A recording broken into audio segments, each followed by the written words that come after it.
CPM party Telangana రాష్ట్ర committee September 10 నుంచి 17 వరకు తెలంగాణ రైతాంగ సాయుధ పోరాట వారోత్సవాలు జరపాలని చెప్పి పిలుపునివ్వడం జరిగింది. ఈ వారోత్సవాల భాగంగా మంచిర్యాల జిల్లాలోని 18 మండలాల్లో తెలంగాణ రైతాంగ సాయుధ పోరాటం ఒక విశిష్టత. ఆ పోరాటం ద్వారా ప్రజలు పొందినటువంటి ఫలితాలను పెద్ద ఎత్తున ప్రజల్లోకి తీసుకెళ్లడం కోసము మంచిర్యాల జిల్లా కమిటీ కృషి అనేది చేస్తుంది. సెప్టెంబర్ 10వ తారీఖు రోజు చాకలి ఐలమ్మ వర్ధంతి తోటి ఈ కార్యక్రమాన్ని ప్రారంభిస్తున్నాం.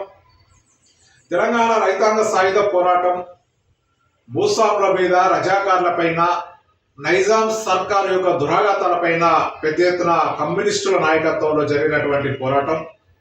ఇది ఒక ప్రపంచ స్థాయిలో గుర్తింపు పొందినటువంటి పోరాటం. ఈ పోరాట ఫలితంగా తెలంగాణ ప్రాంతంలో వెట్టి చాకిరి నుంచి ప్రజలను విముక్తి చేయడం, 10 లక్షల ఎకరాల భూమిని పేదలకు పంచడం అనేది కమ్యూనిస్టు పార్టీ పోరాట ఫలితంగా జరిగింది.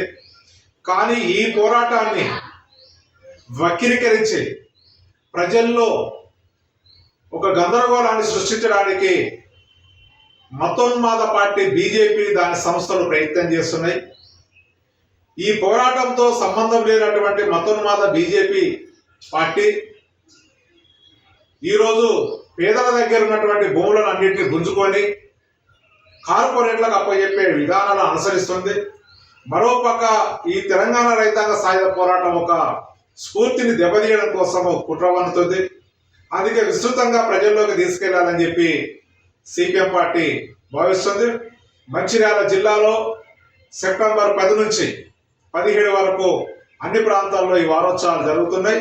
ప్రజలు పెద్ద ఎత్తున పాల్గొనాలని పార్టీ కమిటీలు, శాఖలు, నాయకత్వము, ప్రజా సంఘాలు ఈ కార్యక్రమాన్ని జయప్రదం చేయాలని చెప్పి ఈ సందర్భంగా పిలుపునిస్తున్నాం.